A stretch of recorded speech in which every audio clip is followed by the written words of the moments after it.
اليوم اجيناكم بتحدي جديد، في معي شابين رح يتسابقوا مين رح يخلص اكبر كمية من جبل الجلاية اللي وراي، رح يربح معي 1,000,000 ليرة. هلا رح شغلكم مؤقت 3 دقائق، يلي بيكون خالص كمية اكبر من هذا الجلاي رح يربح معنا 1,000,000 يلي هي قدامكم. 3 2 بلشوا.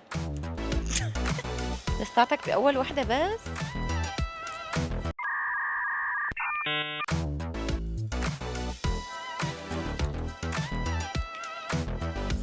منير وحش الجيلة، لسه في دقيقة ونص.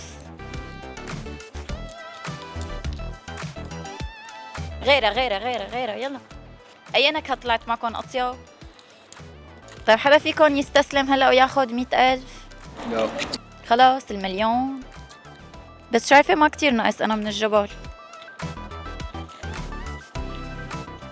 هلا بلش ينقص.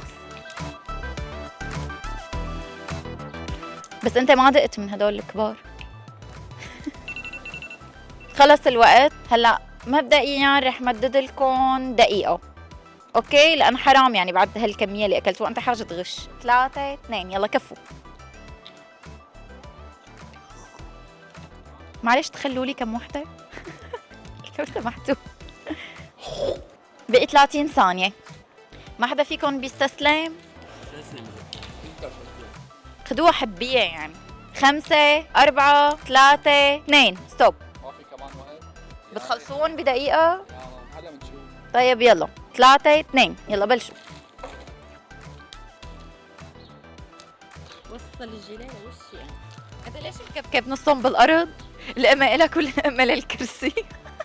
5 4 3 2 ستوب. مين برأيكم فايز؟ هلا رح أعدهم أنا. 1 2 3 4 10 13 17 24 25 26 27 28 29 40 44 45 47 48 49 50 51 52 53 54 55 56 57. في 47 وحدة عند يزن. تمام 57 عندك، فرق 10. فهلا يلي ربح منير. هلا انت اللي ربحت معنا بما انه 57 عندك و47 عنده. مبروك. يسلموا. تكفي اكل جيلي؟ كفي. لا من دون ما تربح.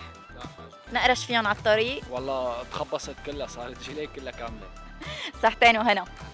ثاني مرة لا تحدى بالجيلي، نقي لك أكلة تانية. هي هدول إلك. شكراً.